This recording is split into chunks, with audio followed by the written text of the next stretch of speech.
ওই যে নাহিদ শপথ নিয়েছিলেন না প্রেসিডেন্টের কাছ থেকে? শপথ নিয়েছেন না? তাহলে কেন নিয়েছিলেন? আপনার যদি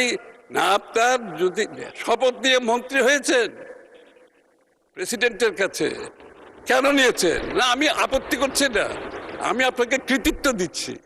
আপনি আপনি ভালো কাজটাই করেছেন, কারণ আপনি ইনস্টিটিউশনকে সম্মান করেছেন।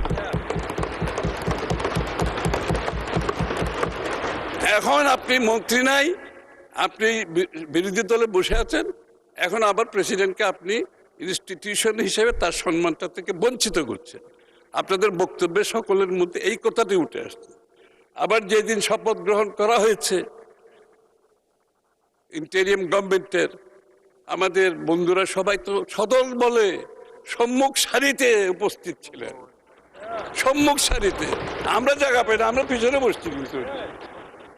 তাহলে এই ধরনের মন্তব্য, if you believe in constitutional democracy, আপনি যদি কনস্টিটিউশনাল ডেমোক্রেসিতে বিশ্বাস করেন, আপনাকে ইনস্টিটিউশনকে সম্মান করতে হবে। এখানে ব্যক্তির কোনো বিষয়